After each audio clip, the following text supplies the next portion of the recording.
Nama saya Sinta Riantilindi Suci. Di sini saya akan menjelaskan tentang keterampilan menulis.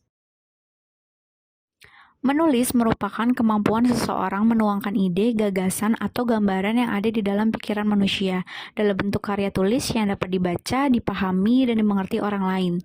Kemudian keterampilan. Keterampilan adalah kemampuan untuk melakukan sesuatu dengan baik, cepat, dan tepat. Di mana keterampilan adalah proses untuk mengembangkan potensi dan sebagai bentuk proses pengalian seseorang. Keterampilan menulis adalah kegiatan mengungkapkan ide atau gagasan penulisan dengan menggunakan simbol bahasa tulis kepada pihak lain. Menulis juga merupakan suatu kegiatan yang produktif.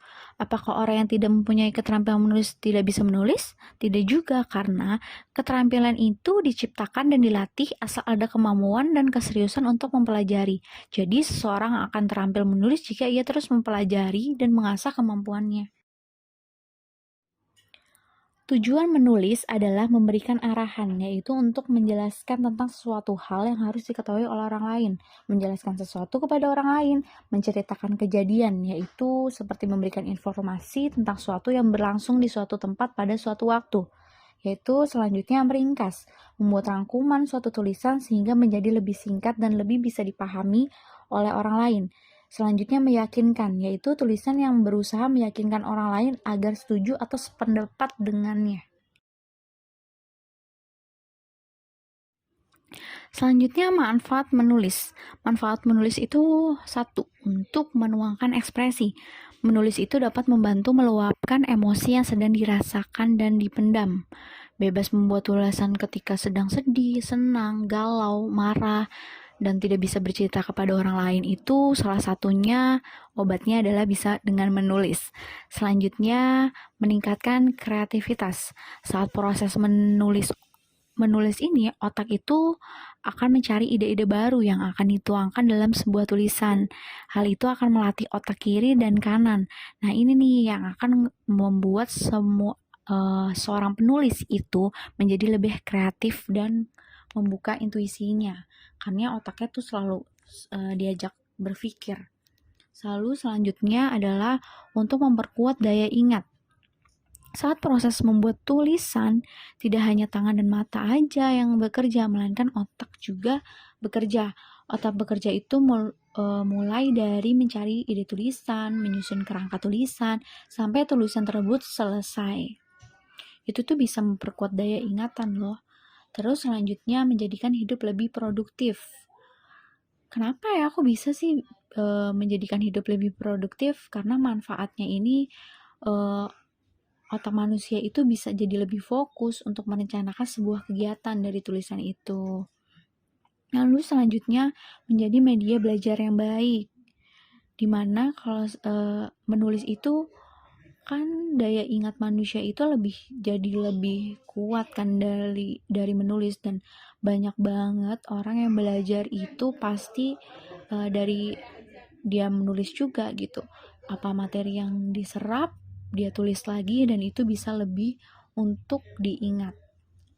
Selanjutnya yang terakhir adalah menghibur, dimana sekarang itu media komunikasi itu tidak hanya dari radio, televisi, tapi juga dari media cetak.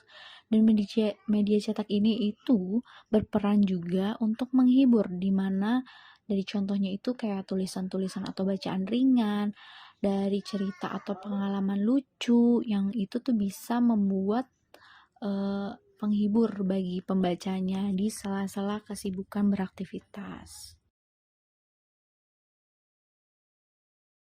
Tahap-tahap menulis. Tahap-tahap menulis ada 3, yaitu tahap pratulis, tahap penulisan, dan tahap penyelesaian atau pasca tulis. Tahap pratulis merupakan tahap sebelum menulis sesungguhnya dilaksanakan. Nah, tahap ini adalah tahap persiapannya. Ada beberapa kegiatan yang harus disiapkan sebelum menulis, yaitu menetapkan topik atau tema, merumuskan judul, menentukan tujuan tulisan, menentukan sasaran pembacanya, terus membuat outline atau kerangka karangan. Nah, tahap berikutnya baru nih, tahap menulis. Tahap penulisan itu juga merupakan tahap pratulis. Di dalam tahap pratulis ini, penulis menaksir-naksir nih apa yang ingin dikatakan dan berusaha menentukan fakta-fakta penyusunannya. Nah, di sini juga Penulis harus menetapkan tujuannya, pendeknya berusaha menggulati bahan atau gagasan itu sampai akhirnya mendapatkan suatu gambarannya jelas tentang apa sih yang ingin ditulis. Nah, selanjutnya tahap kedua yaitu penulisan. Nah, si penulis ini mulai mencurahkan gagasan ke atas kertas dengan menggunakan lambang-lambang sebagai mediumnya. Dan yang terakhir adalah penyelesaiannya nih, di mana dilakukan kegiatan pembacaan kembali, menyunting atau mengetikkan naskah. Jadi untuk menghasilkan suatu naskah, tulisan yang selesai, yang siap untuk disampaikan ke pembaca itu harus benar-benar dibaca ulang, harus benar-benar disyuting ulang, harus benar-benar diketik sesuai agar si pembaca itu bisa mengerti. Langkah menulis efektif. 1. Perencanaan. Perencanaan merupakan proses pengumpulan ide dan memikirkan fokus dari tulisan. Nah, cara yang paling mudah adalah dengan menulis sesuatu yang dikenal atau dipahami. Karena pembaca memahami tulisan yang ditulis sesuai dengan pemahaman penulis, atau hanya sekedar mengumpulkan fakta-fakta yang dikumpulkan dari berbagai referensi. Nah, pastikan penulis memulai dari apa yang menjadi bakat penulis atau hobi penulis atau sesuai dengan yang membuat tertarik untuk diceritakan. Nah, setelah dapat menentukan apa yang ingin ditulis, tentukan topik tulisannya karena tujuan penulis adalah membagi sesuatu yang bermanfaat dan pembaca dapat mengambil manfaat tersebut. Yang kedua, pembentukan. Setiap penulis mempunyai proses berpikir yang berbeda antara satu dengan yang lain. Tetapi, cara berpikir itu harus dapat dikeluarkan ke dalam sebuah urutan yang logis dan dapat dimengerti oleh pembaca. Mulai urutan klimatik dari hal yang tidak begitu penting dan diurutkan ke hal yang penting. Bisa juga menggunakan urutan kronologis. Jadi, urutan ini berdasarkan waktu yang berjalan berurutan. Ada juga urutan spasial yang lebih berpatokan pada lokasi. Nah, tentukan nih peranan apa yang ingin diambil dalam tulisan, lalu atur bahan-bahan secara baik. Yang perlu diingat adalah mempertahankan gaya yang orisinil dan memperlihatkan minat dan bakat yang dimiliki kepada pembaca. Selanjutnya adalah penulisan draft. Setelah ide-ide dan gaya penulisan terbentuk, mulailah susun-susun kalimat-kalimat ke dalam paragraf. Tentu merupakan hal yang menggembirakan jika kita dapat menulis dalam kalimat-kalimat sempurna. Jadi kalimat yang asli dari kita sendiri dan membaca dapat memahami dan menyukai originalitas tulisan kita. Nah, tujuan dari penulisan draft ini adalah untuk membuat kita tidak melebar atau tak beraturan dari ide awal ke tulisan kita nih. Dengan adanya draft, kita mempunyai kerangka berpikir yang jelas sehingga tulisan kita dapat selesai dengan cepat. Jangan hiraukan ejaan atau tata bahasa yang tidak betul pada draft awal dan biarkan saja kata-kata dan pikiran kita mengalir dengan indah melalui tulisan. Nah, setelah itu ada revisi. Setelah selesai menulis draft sesuai dengan apa yang kita inginkan, lalu evaluasi dan baca kembali draft yang telah kita tulis.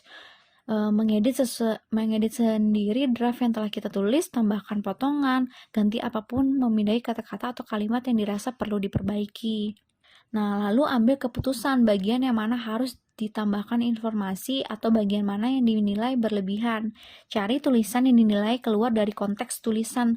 Beranilah untuk mengubah tulisan sendiri. Selanjutnya menyunting. Menyunting ialah kunci yang sering dilewatkan oleh penulis nih. Para penulis biasanya puas dengan hasil tulisannya tanpa menyadari ada kelemahan sana-sini. Seringkali para penulis enggan untuk meluangkan waktu tambahan agar dapat menyunting tulisan atau mengecek teknis penulisan. Padahal menyunting itu salah satu hal yang penting.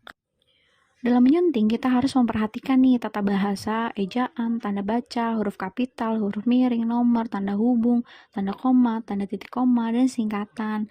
Karena hal ini tuh yang bakal dibaca dan dipahami oleh pembaca. Dan terakhir adalah baca akhir.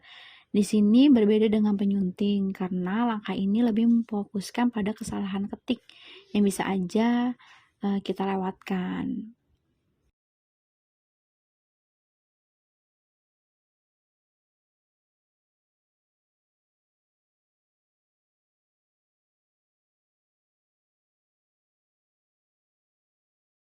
Selanjutnya ada faktor-faktor penghambat keterampilan menulis. 1. Banyaknya bangsa Indonesia tidak mencintai bahasa Indonesia.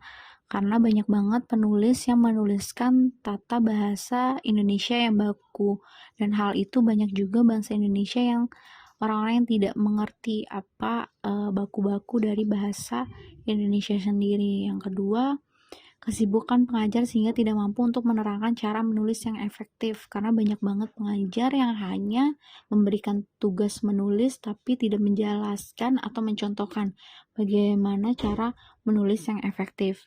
Yang ketiga adalah metode dan teknik yang digunakan tidak bervariasi. Yang keempat, kurangnya minat dalam mengarang dan mengembangkan pola pikir untuk mengarang. Dan yang kelima adalah kurangnya latihan mengarang. Ada pula jenis-jenis tulisan. Jenis-jenisan tulisan ini ada banyak sekali, dari jurnal, fiksi, fabel, deskripsi, autobiografi, karya tulis ilmiah, puisi, surat, narasi, dan semuanya adalah jenis tulisan yang berbeda. Salah satunya jurnal. Jurnal adalah catatan tertulis harian berdasarkan suatu kejadian, pengalaman, atau pengamatan yang dialami penulis. Kemudian fiksi. Fiksi ini paling sering dikerjakan ketika duduk di bangku sekolah nih. Fiksi atau karangan biasanya ditulis dengan tema tertentu dalam bentuk prosa atau berupa analisa, spekulasi, atau informasi yang bersifat tidak sebenarnya. Selanjutnya ada fabel. Fabel ini adalah jenis tulisan yang mengandung cerita hewan atau berperilaku dan berbicara seperti orang. Lalu ada deskripsi. Jenis tulisan deskripsi ini dapat berupa tulisan fiksi atau non-fiksi. Isinya cerita tidak terbatas tema. Deskripsi fiksi menceritakan tentang orang-orang atau peristiwa yang tidak nyata, dalam artian hanya berupa imajinasi dari seorang penulis. Sementara itu non-fiksi adalah setiap cerita yang informatif, yang berfungsi sebagai gambaran topik yang dipilih. Lalu ada pula autobiografi. Jenis tulisan autobiografi merupakan sebuah tulisan yang menceritakan tentang cerita atau kisah kehidupan seseorang yang ditulis oleh orang yang sama.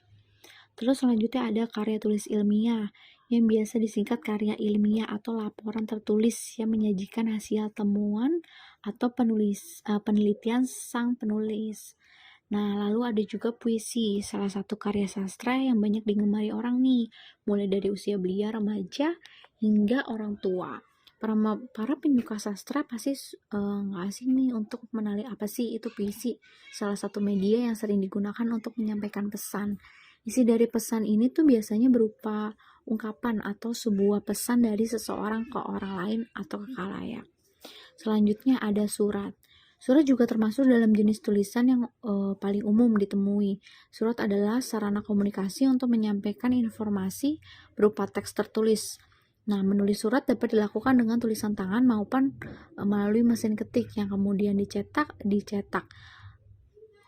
Selanjutnya ada narasi. Narasi adalah suatu bentuk pengembangan paragraf di dalam sebuah karangan atau karya tulis yang menjelaskan serangkaian peristiwa atau kejadian secara berurutan dari waktu ke waktu, yaitu dari awal, tengah, hingga akhir.